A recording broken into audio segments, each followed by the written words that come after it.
Seguimos en Cosa Pública, muchas gracias por permanecer en sintonía con nosotros y vamos ahora a la línea telefónica para saludar y agradecer enormemente a Hamlet García Almaguer, asesor parlamentario experto en Derecho Constitucional, agradecerle que nos tome esta llamada para tratar de comprender en qué estamos entrando con este proceso que es la elección de juzgadores, de integrantes del Poder Judicial de la Federación. Hamlet García Almaguer, gracias por atender esta llamada, muy buenas tardes.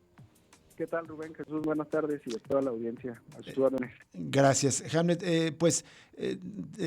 conversamos contigo a lo largo del año pasado y también de en repetidas ocasiones y nos explicabas cómo iba el proceso justamente de la reforma del Poder Judicial.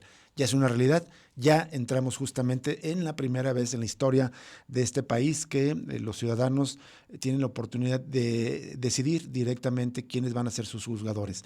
¿De qué se trata esta elección, por favor, si nos haces el panorama completo? Bueno, hay poco más de 3.300 candidatos que están compitiendo por 881 cargos. De esta elección tendrán que resultar pues 441 mujeres juzgadoras y los restantes hombres. Y se compite por 9 espacios en la Suprema Corte Judicial de la Nación, 5 mujeres y 4 hombres, por 5 lugares en el Tribunal de Disciplina Judicial, 3 mujeres y 2 hombres, por 15 lugares en las salas regionales del Tribunal Electoral. Hay una sala en Guadalajara, que es la primera circunscripción, 2 mujeres y un hombre, 2 vacantes en la sala superior, una mujer y un hombre, y los restantes cargos pues ya son en jueces de distrito y magistrados de circuito. Para equilibrar un poquito el mapa electoral del país, que no son iguales los distritos electorales que los judiciales, el Instituto Nacional Electoral pues tomó medidas de tal forma que, por ejemplo, todo el estado de Aguascalientes es un solo distrito judicial, pero nuestro estado, Jalisco, se divide en 4 distritos judiciales. Uh-huh. Y de esta forma, pues los candidatos compiten contra sus oponentes dentro del distrito judicial, por especialidad, por materia, y las definiciones se toman con alternancia de género. Entonces, conforme a los resultados que se tengan el 1 de junio, se irá tomando de la lista en orden descendente una mujer y un hombre hasta colmar las vacantes que hay dentro del Poder Judicial. Bueno. Entonces hablamos de más, si te entendí bien, más de 3.300 candidatos para elegir a 881 puestos en todos los niveles del Poder Judicial. Perdón. Al final, el INE, ¿en cuántos distritos dividió el país? 140. 140 distritos, muy bien. Hamlet, te saluda Jesús Estrada, un gusto escucharte. Pues son bastantes cargos, digamos, y sobre todo muchos aspirantes. Ha habido como una polémica sobre el tema de cuánto tiempo se va a tardar al momento de realizar la elección como tal, el día que lleguen las elecciones. Preguntarte es cómo se puede agilizar el proceso. De hecho, preguntarte, ¿hay alguna manera de hacer una especie de prueba, digamos, que un elector pueda entrar a algún sitio y hacer una especie de simulacro de elección o algo así? Sí se va a establecer una simulación para votar.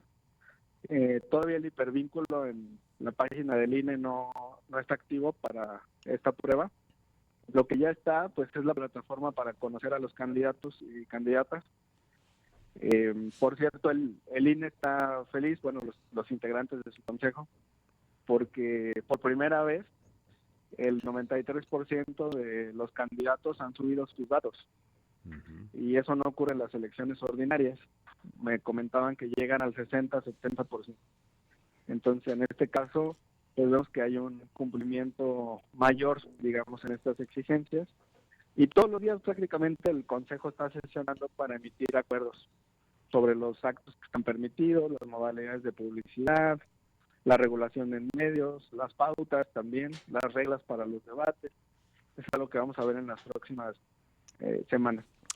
Hamlet, cuando se elige a presidente, a gobernador, incluso alcaldes, digamos, la mayoría de los votantes tienen más o menos claro quiénes son, la escucha de ellos.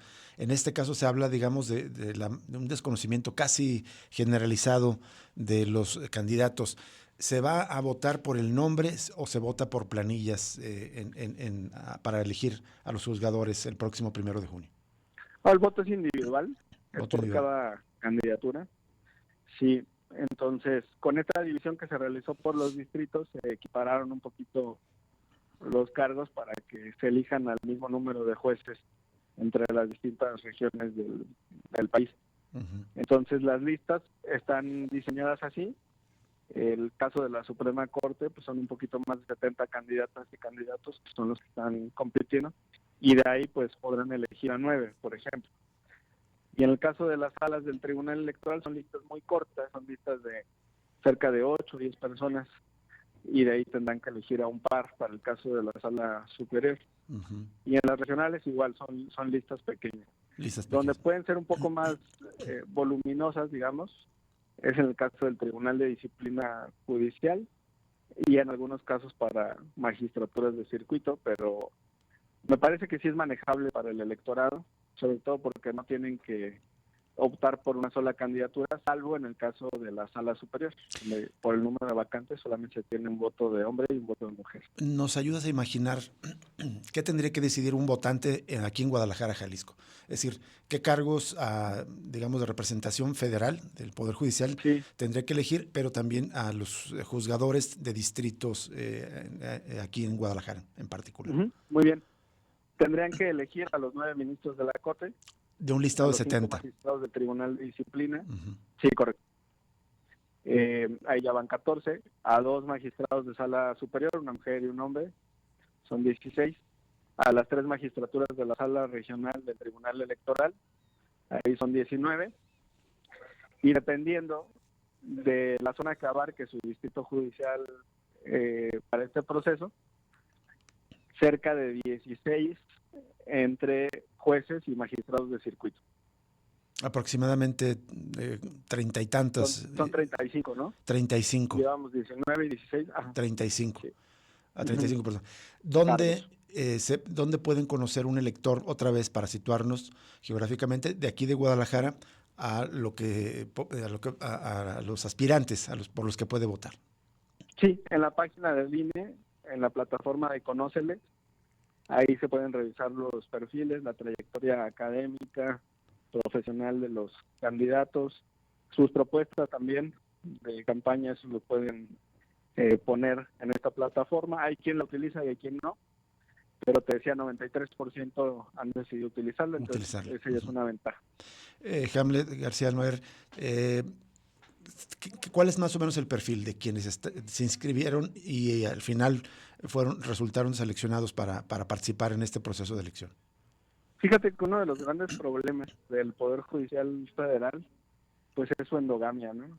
El gravísimo problema que tienen de nepotismo, pues se busca prevenir con esta modificación sustancial, y eso genera que abogadas y abogados con distintas áreas de práctica lleguen a ser candidatas y candidatos. Entonces, con el Poder Judicial Federal anterior, tenías una composición prácticamente de 90% de carrera judicial, entre comillas, con muchísimas relaciones familiares. Y ahora lo que encontrarás pues son perfiles que, por ejemplo, están en la judicatura local y buscan ahora cargos federales. Es decir, hay juzgadores a nivel estatal que ahora buscan escalar al nivel federal. Vas a encontrar personas que vienen de la academia, de las universidades, vas a encontrar investigadores, vas a encontrar también litigantes, y esto pues ya permite una riqueza y pluralidad al interior del Poder Judicial Federal, y muy importante, paridad que en este momento no existe, pero con esta elección ya se va a garantizar. ¿Qué tanto hay, digamos, candidatos que provienen de partidos, Morena, de la oposición? Pues mira, a mí la verdad es que no me sorprende que algunos perfiles hayan tenido una labor cercana a algún partido político, pero tampoco es nuevo en el caso de nuestro estado, sobre todo. Y pues me gusta tomar este ejemplo del último jalisciense que estuvo en la Suprema Corte de Justicia de la Nación, fue Sergio Salvador Aguirre Anguiano. Uh-huh. Lamentablemente ya falleció. Fue notario público, pero su último trabajo antes de ser ministro de la Suprema Corte de Justicia de la Nación fue regidor del PAN en el Ayuntamiento de Guadalajara. Lo que se estableció a nivel constitucional, pues es una limitante que tiene que ver con la temporalidad de los ejercicios de cargos, ¿no? Pues no podía, por ejemplo, competir por un cargo alguien que acabara de terminar una diputación o que fuera senador recientemente o otro tipo de cargos, digamos, dentro de la administración pública o las fiscalías. Eso es lo que se pudo prevenir. Uh-huh. Pero la militancia en un partido político, pues de ninguna forma va a constituir un impedimento para poder buscar un cargo en la Judicatura Federal. Lo que es cierto es que los partidos no te postulan. Quienes postularon son los poderes de la Exacto, Unión. eso. Te iba a preguntar justo eso, Hamlet. Ahí va a estar, digamos, indicado cada candidata o candidato de parte de cuál poder es que fue candidateado. ¿Eso puede influir, digamos, al momento de emitir el voto de parte de alguien? Sí, podría ser. La ciudadanía podría sentirse cómoda con las propuestas que haya realizado el Poder Ejecutivo o con las que haya realizado el Poder Judicial, que en realidad las del Poder Judicial pues tuvieron que ser recuperadas o retomadas por una Senado. Decisión de la Sala Superior que permitió que cientos de candidatas y candidatos que venían de carrera judicial pues no quedaran ahí a la deriva porque su comité de evaluación no entregó las listas en tiempo y forma al Senado para que a su vez se transmitieran al Instituto Nacional Electoral. Exacto. Entonces sí, el tipo de perfiles se puede, digamos, vislumbrar a raíz del poder que las está proponiendo. Finalmente, Hamlet, ¿se espera baja participación o cuál es tu expectativa de participación? Pues yo veo mucha participación de las candidatas y candidatos, los veo muy activos en redes, los veo también pues brindando volantes, trabajando en las calles, informando de sus propuestas. Esto que te comentaba de la plataforma Conóceles, con 93% de cumplimiento, ya es un buen síntoma. Hay muchos candidatos para hacer campaña, quizá eso afecte un poco. Y sobre todo la última determinación que no compartimos del Instituto Nacional Electoral, donde pues señalan que ninguno de los poderes de la Unión pueden promover la participación en este ejercicio. No estamos hablando de promover a un candidato o una candidata, no. Simplemente decir, vamos todos a votar el 1 de junio en esta elección judicial.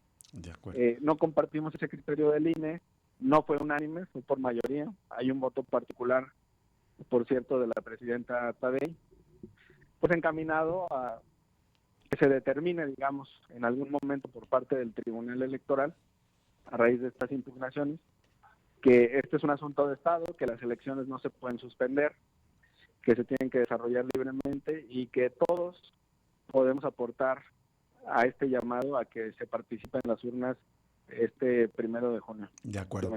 Muy bien. Hamlet García Almaguer, muchísimas gracias por atender esta llamada y si nos permites más adelante, pues volver a estar en contacto contigo para ver cómo va evolucionando esta elección. Con mucho gusto. Muchísimas gracias. Buenas tardes. Buenas tardes, Hamlet García Almaguer, asesor parlamentario experto en Derecho Constitucional. Vamos a una pausa y regresamos para cerrar Cosa Pública 2.0 de este martes 1 de abril.